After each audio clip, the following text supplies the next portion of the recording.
Assalamualaikum warahmatullahi wabarakatuh.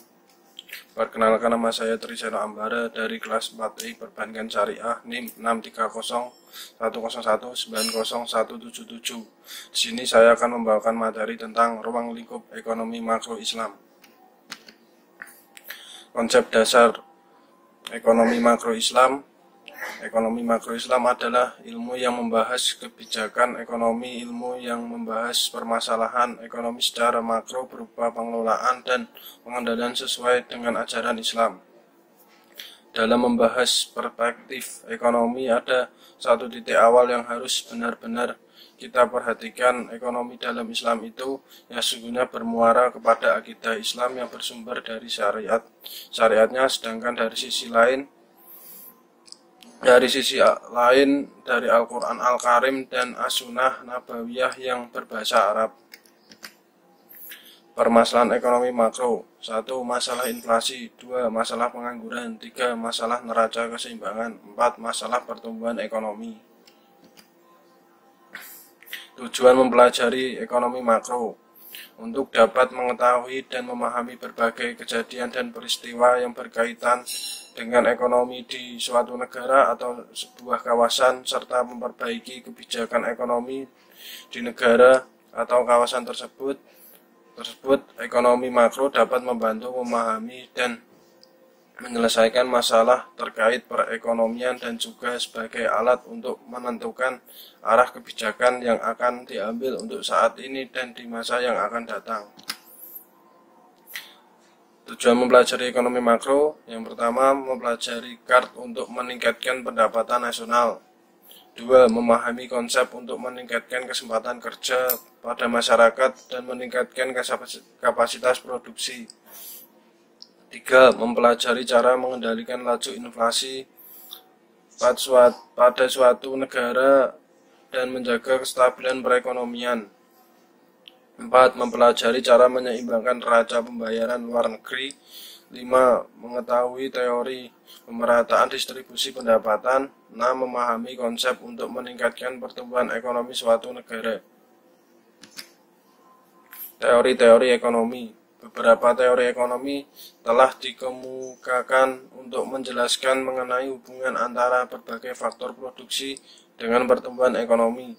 Pandangan teori tersebut dapat diringkaskan di bawah ini. 1. Teori klasik. Teori klasik menekankan tentang pentingnya faktor-faktor produksi dalam meningkatkan pendapatan nasional dan mewujudkan pertumbuhan ekonomi. 2.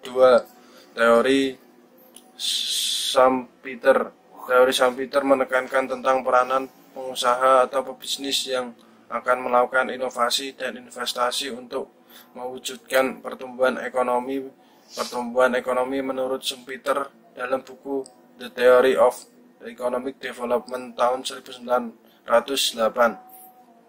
tidak akan terjadi secara terus-menerus, akan tetapi akan mengalami keadaan di mana ada kalanya berkembang dan pada saatnya lain akan mengalami kemunduran, sehingga perlu melakukan inovasi dan investasi. 3. Teori Harrod-Domar. Teori Harrod-Domar menunjukkan peranan investasi sebagai salah satu faktor yang menimbulkan pertambahan dan pengeluaran secara agregat. Teori ini pada dasarnya menitik beratkan pada peranan dan faktor permintaan dalam mewujudkan pertumbuhan. 4. Teori neoklasik. Teori neoklasik melalui kajian empirikal yang dikembangkan Profesor Robert Solow dalam tulisannya yang berjudul A Contribution of the Theory of Economic Growth pada tahun 1956. Teori ini berpendapat bahwa pertumbuhan ekonomi bersumber dari pertambahan dan perkembangan faktor-faktor yang mempengaruhi penawaran secara agregat dan juga menunjukkan bahwa perkembangan teknologi dan peningkatan kemahiran masyarakat merupakan faktor yang terpenting untuk mewujudkan pertumbuhan ekonomi. Bagaimana ekonomi makro memetakan permasalahan nasional? 1. Analisis penentu tingkat kegiatan. Analisis mengenai penentu tingkat kegiatan yang dicapai atau perekonomian merupakan bagian penting dari analisis ekonomi makro. Analisis tersebut menunjukkan bagaimana pengeluaran agregat dan penawaran agregat akan menentukan tingkat kegiatan suatu perekonomian dalam suatu periode tertentu dan pendapatan rasional yang tercipta.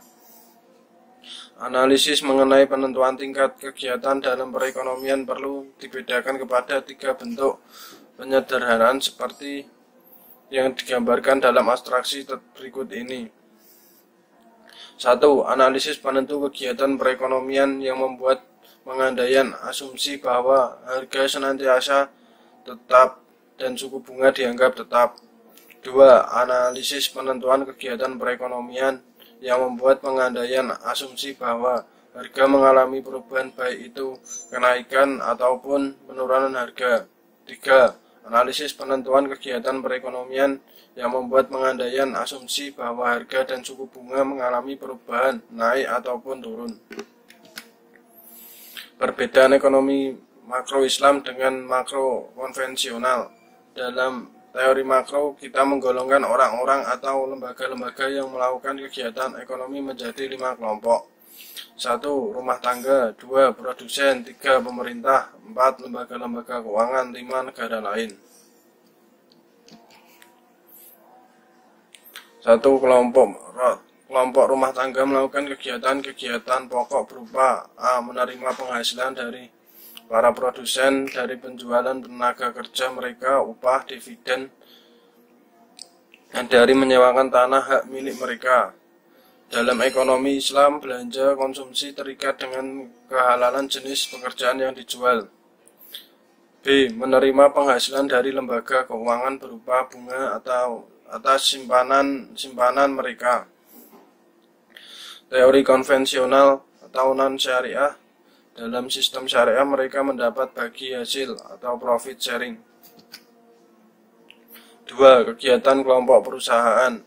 Kelompok produsen melakukan kegiatan-kegiatan pokok berupa A. Memproduksi dan menjual barang-barang atau jasa-jasa, yaitu sebagai supplier di pasar barang.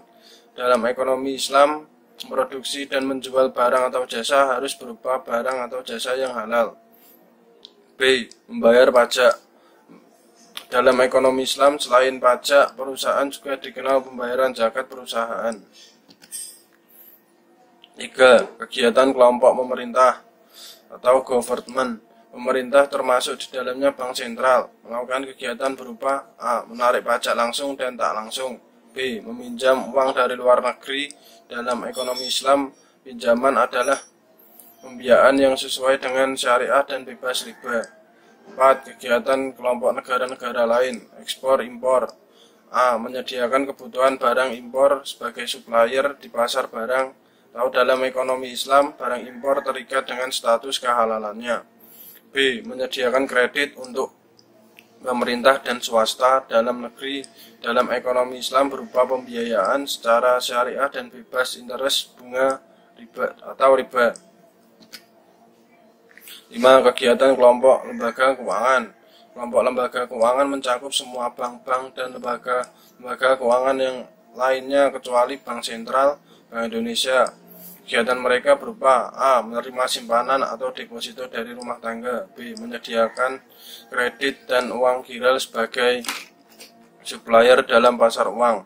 Dalam ekonomi Islam, kredit di sini berarti pembiayaan secara syariah dan bebas bunga atau interest.